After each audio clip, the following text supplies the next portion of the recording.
কোরআনের শাসন যদি চলে, কোরআনের হুকুম যদি চলে, এই সমাজে, এই রাষ্ট্রে কখনো দুর্নীতি থাকতে পারে না, ওই সমাজের মধ্যে কখনো অন্যায় অবিচার জুলুম থাকতে পারে না। ঠিক কিনা বলেন? ও মুসলমান, এজন্য আমাদেরকে ফিরে যেতে হবে, আমাদেরকে বুঝতে হবে মুসলমানদের ইতিহাস কি।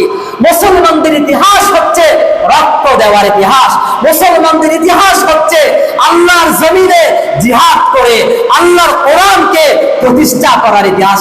এই যে কোরআন, আল্লাহর কিতাব, এই কোরআন এটা এমন একটা গ্রন্থ, এমন একটা কিতাব, যে কিতাবের সাথে যার যত বেশি সম্পর্ক হবে, যে কোরআনের সাথে যার যত বেশি সম্পর্ক হবে, আল্লাহ রাব্বুল আলামিন তার মর্যাদা, তার সম্মান কতটুকু আল্লাহ তাআলা বাড়ায় দেন। সুবহানাল্লাহ বলি। যেমন আমি আপনাদেরকে উদাহরণ দিই, বোঝাই।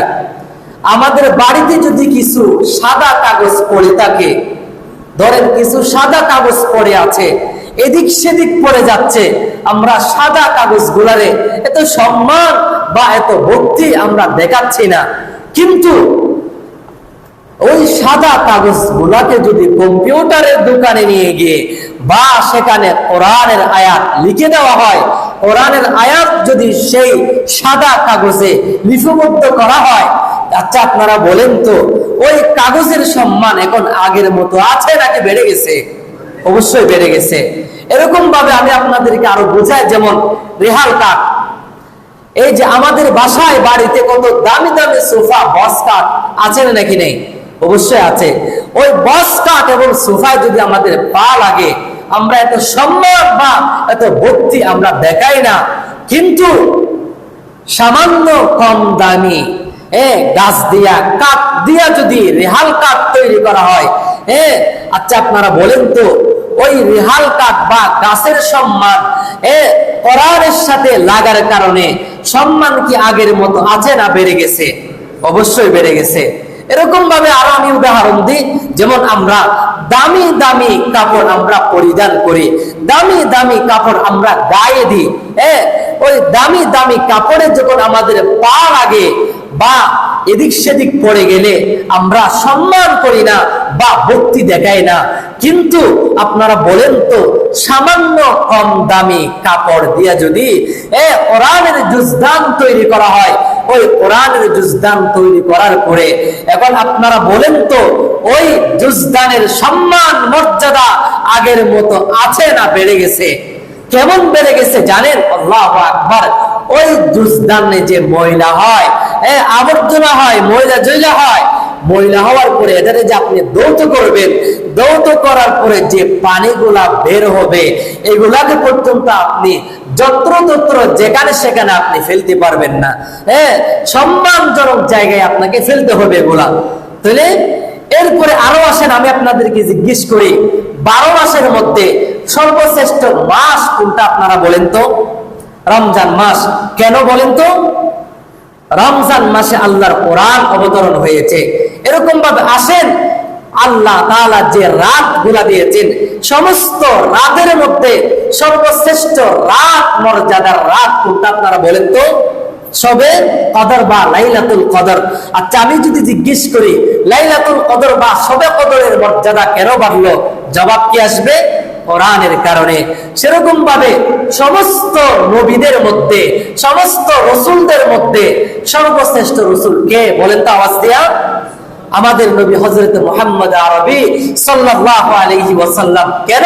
আমার নবীর উপরে কোরআন অবতরণ হয়েছে।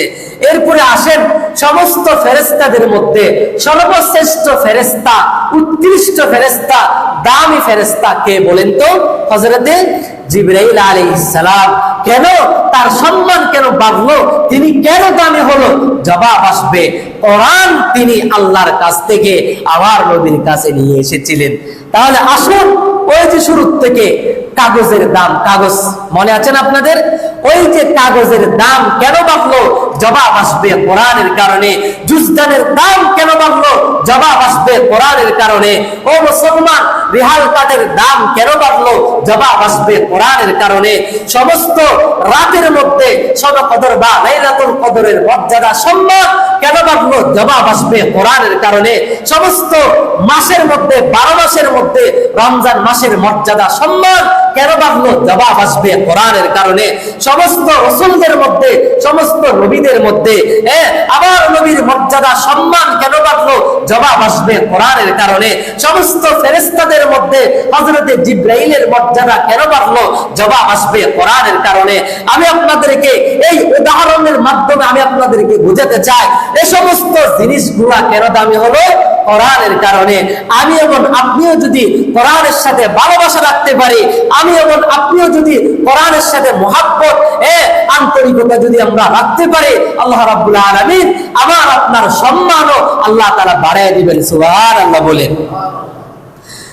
আল্লাহ রাব্বুল আলামিন কোরআনে কারীমে জানিয়ে দিয়েছেন, وقال الرسول يا رب إن قوم اتخذوا هذا القرآن مهجورا।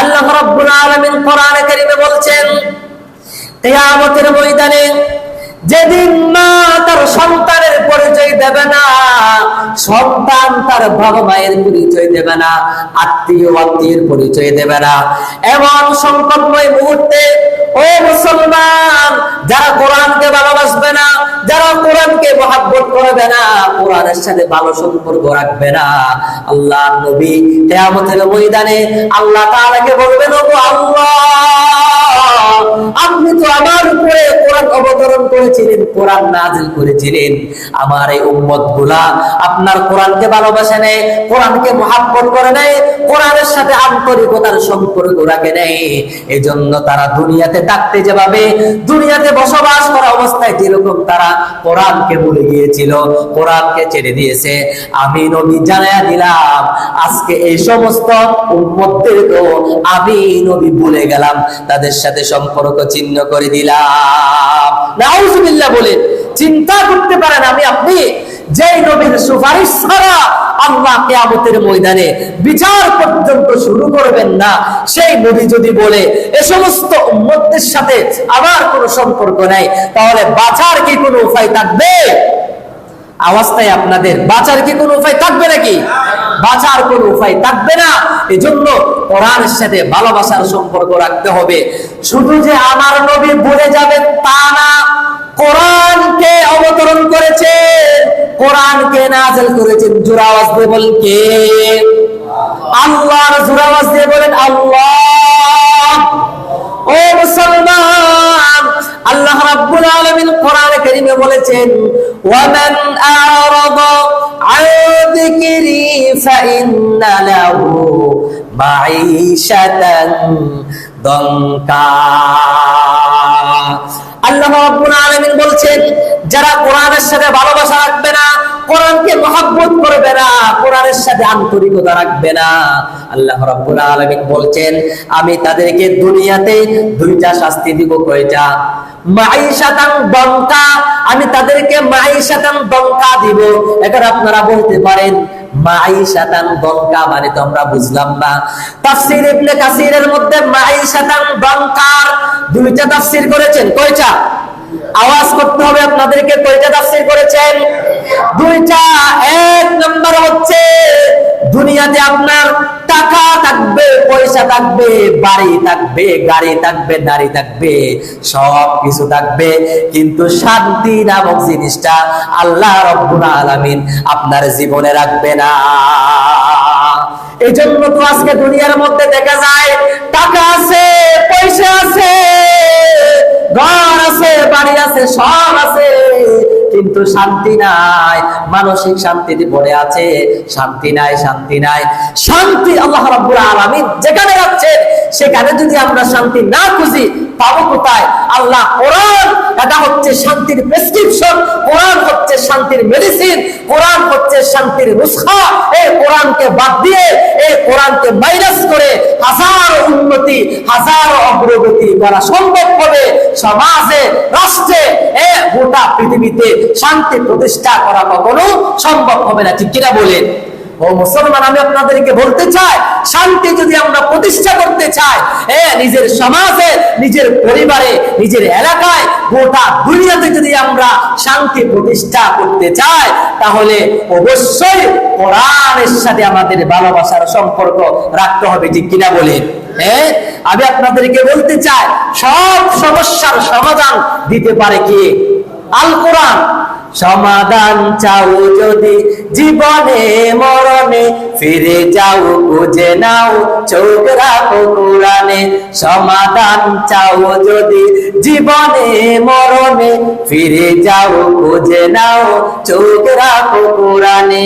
তবেই পাবে সুখ শান্তির ঠিকানা, তবেই পাবে সুখ শান্তির ঠিকানা, যদি মেনে নাও তুমি মনে প্রাণে। সমাধান বলেন, সমাধান চাও যদি জীবনে মরণে, ফিরে যাও খুঁজে নাও চোখ রাখো কোরআনে। শান্তি এবং সমাধান যদি আমরা পেতে চাই, তাহলে কোরআনের দিকে আমাদেরকে ফিরে যেতে হবে, কোরআনের সমাজের দিকে আমাদেরকে ফিরে যেতে হবে। ঠিক কিনা বলেন? আমরা চাই কি চাই না কোরআনের সমাজ কায়েম হোক? আচ্ছা, আপনারা বলেন তো, এই জমিনটা কার? আওয়াজ করে বলেন, জমিন কার? আরে জোরে আওয়াজ দিয়ে বলেন। আল্লাহর নাম বলতে আপনাদের ভয় লাগে নাকি? আল্লাহর জমিনে বসে আল্লাহর নাম উচ্চ করতে আওয়াজ দিয়ে বলবো, এখানে কিসের ভয় আবার? আল্লাহ, এই জমিনটা হচ্ছে কার? একটা আওয়াজ দিয়ে বলেন, আল্লাহর জমিন। আল্লাহর জমিনে, আল্লাহর জমিন, আল্লাহর দুনিয়ায় আল্লাহর শাসন চলবে। ঠিক কিনা বলেন? কোরআনের শাসন যদি চলে, কোরআনের হুকুম যদি চলে, এই সমাজে, এই রাষ্ট্রে কখনো দুর্নীতি থাকতে পারে না, ওই সমাজের মধ্যে কখনো অন্যায়, অবিচার, জুলুম থাকতে পারে না। ঠিক কিনা বলেন? ও মুসলমান, এজন্য আমাদেরকে ফিরে যেতে হবে, আমাদেরকে বুঝতে হবে মুসলমানদের ইতিহাস কি। মুসলমানদের ইতিহাস হচ্ছে রক্ত দেওয়ার ইতিহাস। মুসলমানদের ইতিহাস হচ্ছে আল্লাহর জমিনে জিহাদ করে আল্লাহর কোরআনকে প্রতিষ্ঠা করার ইতিহাস। ঠিক কিনা বলেন? এই জন্য বলতে চাই, কোরআনের বিরুদ্ধে, ইসলামের বিরুদ্ধে, আমার ধর্মের বিরুদ্ধে, মুসলমানদের বিরুদ্ধে যারা কটূক্তি করবে, মুসলমানদেরকে যারা গালি দেবে, আমার কোরআনকে নিয়ে যারা অবমাননা করবে, কোরআনকে যারা লাথি দেবে, ও মুসলমান, আমরা জানিয়ে দিতে চাই, কোরআনের উপরে লাথি দেওয়ার কারণে, কোরআনের সাথে কটূক্তি করার কারণে তাদের সাথে আমাদের কোনো সম্পর্ক নাই। তারা যদি বলতে চায় কোরআনের উপরে লাথি মারা, কোরআনের উপরে প্রস্রাব করা, এটা যদি তারা বলে, এটা তাদের তাদের এটা অধিকার, বা এটা তাদের অধিকার, এটা যদি তারা বলতে চায়, তাহলে আমরাও বলতে চাই, আমার নবীর হুকুম অনুযায়ী, ইসলামের হুকুম অনুযায়ী ও সমস্ত মানুষদেরকে কেটে টুকরা টুকরা করা, এটাও মুসলমানদের অধিকার। ঠিক কিনা বলেন? এজন্য বলতে চাই, কোরআনের সমাজের দিকে আমাদেরকে ফিরে যেতে হবে। আসুন, আমরা বলতে চাই, কোরআনের সাথে যারা সম্পর্ক রাখবে না, ভালোবাসা রাখবে না, কোরআনের আইন যারা চাবে না, আল্লাহ তাআলা তাদেরকে মাইশাতান দনকা দিবেন। মাইশাতান দনকার এক নম্বর অর্থ কি বললাম? দুনিয়াতে সব থাকবে, টাকা থাকবে, গাড়ি থাকবে, পয়সা থাকবে, সব থাকবে, কিন্তু শান্তি নামক জিনিসটা আল্লাহ তাআলা দিবেন না। এরপরে 2 নাম্বার হচ্ছে, আমরা যখন মারা যাব, কবরে যখন আমরা চলে যাব, তখন আল্লাহ রাব্বুল আলামিন আমাদেরকে কবরের আযাবে গ্রেফতার করবেন। ও মুসলমান ইমানদার, এই যে কবর যখন আমাদেরকে চাপ দিবে, এই পাঁজরের হাড় ওই পাঁজরে চলে যাবে, এভাবে হাড্ডিগুলো লেগে যাবে। আল্লাহু আকবার বলেন। আল্লাহ তাআলা আমাদের প্রত্যেককে হেফাজত করুন, বলেন আমিন। এরপরে আসেন আপনারা, আমি আপনাদেরকে শোনাই, ওয়ামান আরাদু আন যিকরি ফাইন্না লাহু মাইশাতান দানকা ওয়া নাহশুরুহু ইয়াউমাল কিয়ামাতি আ'মা। শুধু তাই না, আল্লাহ তাআলা এগুলা শাস্তি দিবে তা না, কিয়ামতের ময়দানে যা কোরআনের সাথে সম্পর্ক রাখবে না, ভালোবাসা রাখবে না, কিয়ামতের ময়দানে আল্লাহ তাআলা তাদেরকে অন্ধ করে উত্তোলন করবেন। নাউজুবিল্লাহ বলেন। কিয়ামতের ময়দানে বলবেন ক্বালা রাব্বি লিমা হাশারতানি আমা ওয়া ক্বাদ কুনতু বাসীরা। ও মুসলমান, কিয়ামতের ময়দানে মানুষগুলা বলবে, ওগো আল্লাহ, আমরা তো দুনিয়ার মধ্যে দেখতে পেতাম, আমরা তো চোখে দেখতে পেতাম, আজকে কেন আমরা অন্ধ হয়ে গেছি, কারণটা কি? আল্লাহ তাআলা বলবেন ক্বালা কাযালিকা আতাতকা আয়াতুনা ফানাসিতাহা ওয়া কাযালিকাল ইয়াওমা তুনসা। আল্লাহ রাব্বুল আলামিন বলবেন, ও মুসলমান, আমি তোমাদের উপরে কোরআন নাযিল করেছিলাম, আমি রব্বুল আলামিন তোমাদের উপরে কোরআন নাযিল করেছিলাম, কিন্তু তোমরা কোরআনকে মহব্বত করো নাই, কোরআনকে ভালোবাসো নাই, কোরআনকে নিজের জীবনে নিজের সমাজে প্রতিষ্ঠা করো নাই, নিজের রাষ্ট্রে কোরআনকে তোমরা প্রতিষ্ঠা করো নাই। তোমরা দুনিয়ার মধ্যে থাকতে যেভাবে আমার কোরআনকে ভুলে গিয়েছিলা, আমার কোরআনকে তোমরা যেভাবে মাইনাস করেছিলা, আমি আল্লাহ তাআলা এই কিয়ামতের ময়দানে তোমাদেরকে মাইনাস করে দিলাম, ভুলে গেলাম, বা আমি তোমাদেরকে আজকে অন্ধ বানায়া দিলাম।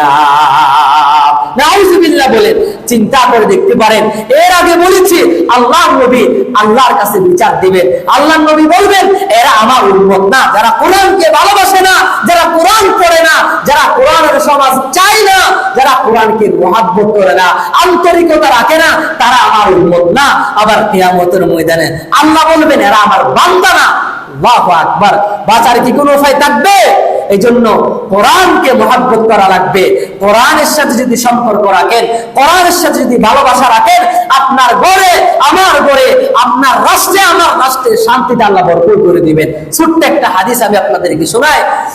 এক সময় আল্লাহর নবীর এক সাহাবী নবীজির কাছে এসে বললেন, ইয়া রাসূলুল্লাহ, আমি গত রাত্রে এশারের নামাজ আদায় করার পরে খানা পিনা শেষ করে খাবারের পর্যায়গুলা শেষ করে যখন আমি যখন এরপরে আমার সন্তানদেরকে একটা কাঠের উপরে শোয়া দিলাম, এরপরে আমার একটা ঘোড়া ছিল, কি ছিল? ঘোড়া ছিল। ওই ঘোড়াটাকে আমি কাঠের পাশে বেঁধে রাখলাম। ইয়া রাসূলুল্লাহ, আমি আমার সন্তানকে শোয়া দিয়া ঘোড়াকে বেঁধে রাখা আমি নফল নামাজ পড়তে আরম্ভ করে দিলাম। নফল নামাজের মধ্যে আমি কোরআন তেলাওয়াত আরম্ভ করে দিলাম। আমি যখন কোরআনের ভালোবাসায়, কোরআনের মহব্বতে যখন আমি আল্লাহর কোরআন যখন মধুর সুরে যখন আমি তেলাওয়াত করতেছিলাম, এমন সময় দেখা গেল হঠাৎ করে আশ্চর্যের বিষয় হলো ওই আমার ঘোড়াটা এভাবে লাফালাফি আরম্ভ করে দিল, যেন আমার মনে হলো আমার ঘোড়াটা রশি ছিঁড়ে আমার সন্তানের উপরে আক্রমণ করবে। ওই সাহাবী বললেন, ইয়া রাসূলুল্লাহ, এই কথা মনে করে আমি নামাজ শেষ করে দেওয়ার জন্য যখন আমি কোরআন তেলাওয়াত বন্ধ করে দিলাম, আশ্চর্যের বিষয় হচ্ছে ওই ঘোড়াটা শান্ত হয়ে গেছে, আর ঘোড়াটা লাফালাফি করতেছে না।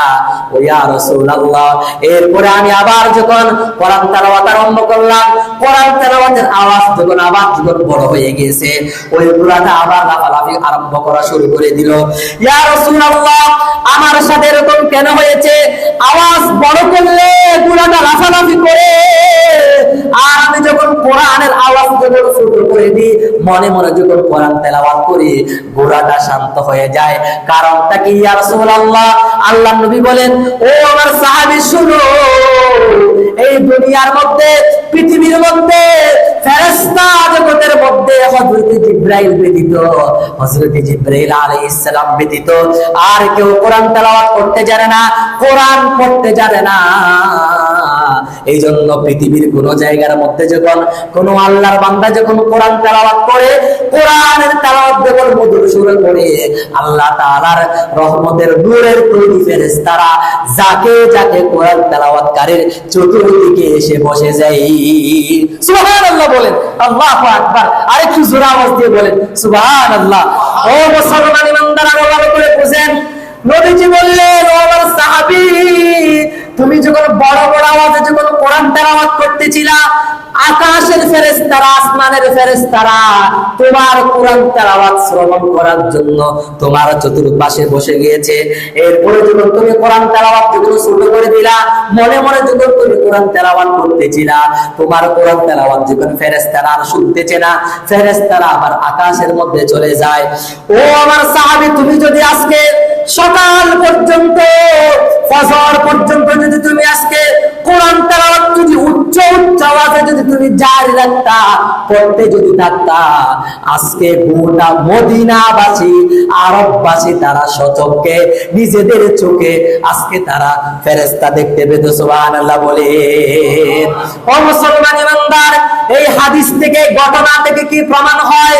আমি আপনি যদি আমাদের ঘরে, আমাদের বাড়িতে, আমাদের সমাজে যদি আল্লাহর তৈরি রহমতের ফেরেশতা, আল্লাহর নূরের তৈরি রহমতের ফেরেশতা যদি আমাদের বাড়িতে আমদানি করতে চায়, আমাদের বাড়িতে যদি আনতে চায়, তাহলে গরু জবে করে, মহিষ জবে করে খাবারের আয়োজন করলে আল্লাহর তৈরি রহমতের ফেরেশতা আমাদের ঘরে আসবে না।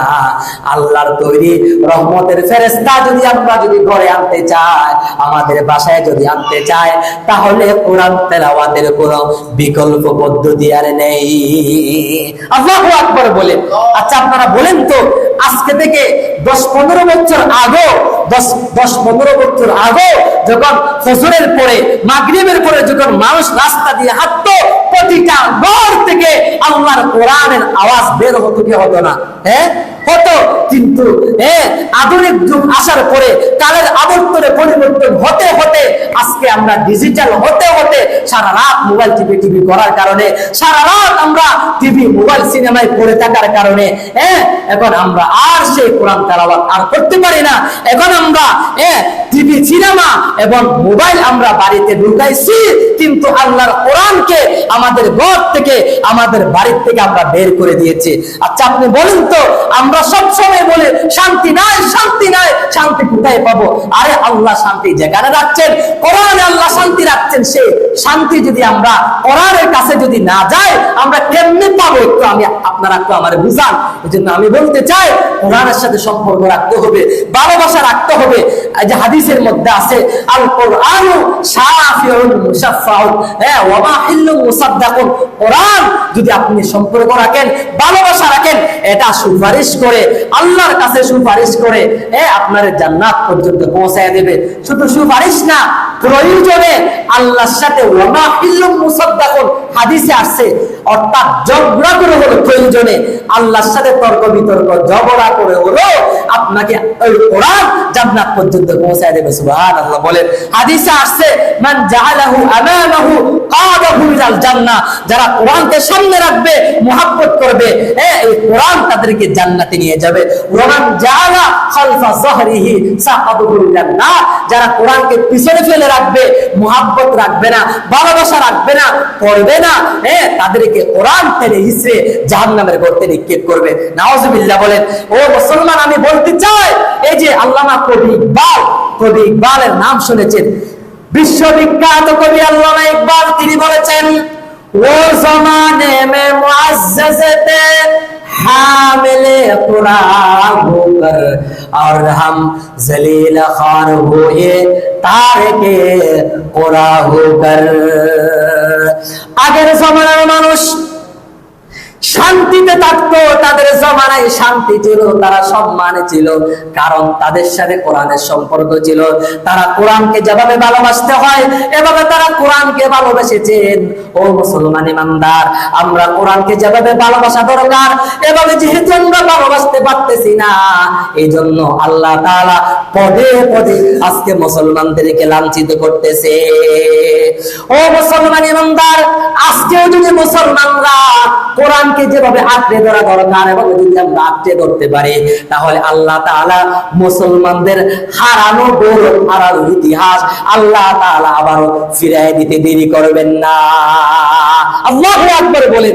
এই যে আগের জমানায় নবীজির যুগে 313 জন সাহাবী বদরের যুদ্ধে 313 জন সাহাবীরে আল্লাহ হাজার কাফেরের উপরে বিজয় দিয়েছেন। দেন কি দেন নাই? 2-3 হাজার সাহাবীকে আল্লাহ রাব্বুল আলামিন লক্ষ লক্ষ সাহাবীর উপরে বিজয় দিয়েছেন। কেন দিয়েছেন? আল্লাহু আকবার। আগের জমানার মুসলমানরা হুঙ্কার ছাড়লে কাফের বেঈমানরা কেঁপে উঠতো। আজকে মুসলমানরা হুঙ্কার দেওয়ার পরও লক্ষ লক্ষ গোটা পৃথিবীতে 200 কোটি মুসলমান থাকার পরও আজকে মুসলমানদের উপরে কেন অত্যাচার হচ্ছে? কেন জানেন? আজকে কোরআনের সাথে আমরা সম্পর্ক ছেড়ে দিয়েছি। আল্লাহর সাথে সম্পর্ক যেভাবে রাখা দরকার এভাবে আমরা ছেড়ে দিয়েছি।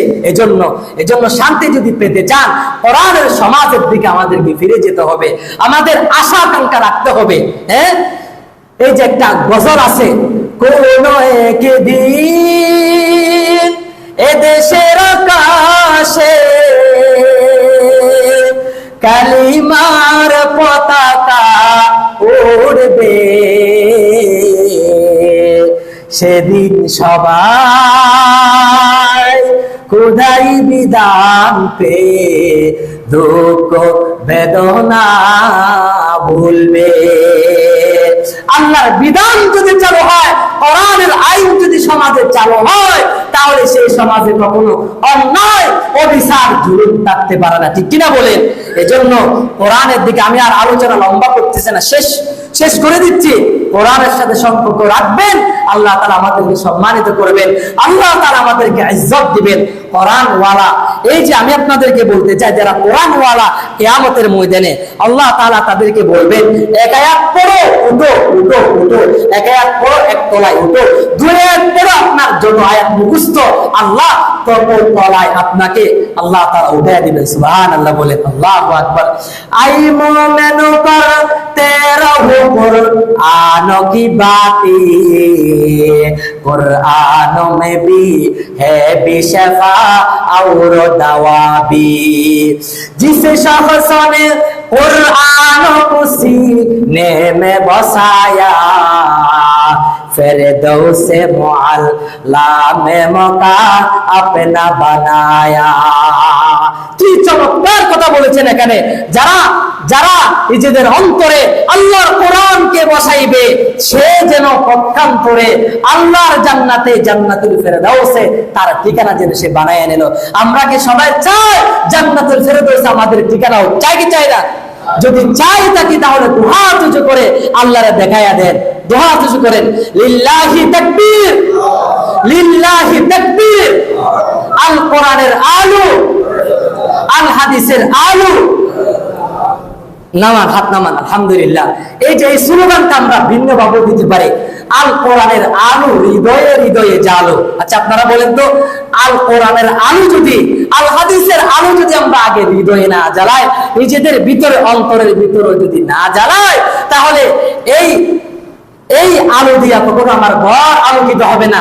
যদি আমরা প্রথমে আমাদের অন্তরটাকে কোরআনের আলো যদি আলোকিত করতে পারি, এই অন্তরের মাধ্যমে আমার পরিবার আলোকিত হবে, আমার সমাজ আলোকিত হবে, আমার দেশ আলোকিত হবে, গোটা পৃথিবী কোরআনের আলো আলোকিত হয়ে যাবে। ঠিক কিনা বলেন? আল্লাহ তাআলা আমাদের প্রত্যেককে কোরআনের সাথে যেভাবে সম্পর্ক ভালোবাসা রাখা দরকার, এভাবে ভালোবাসা রাখার তৌফিক দান করুন। আগের মতো আবারও প্রতিদিন কমপক্ষে সকাল বিকাল কোরআন তেলাওয়াত করার তৌফিক দান করুন।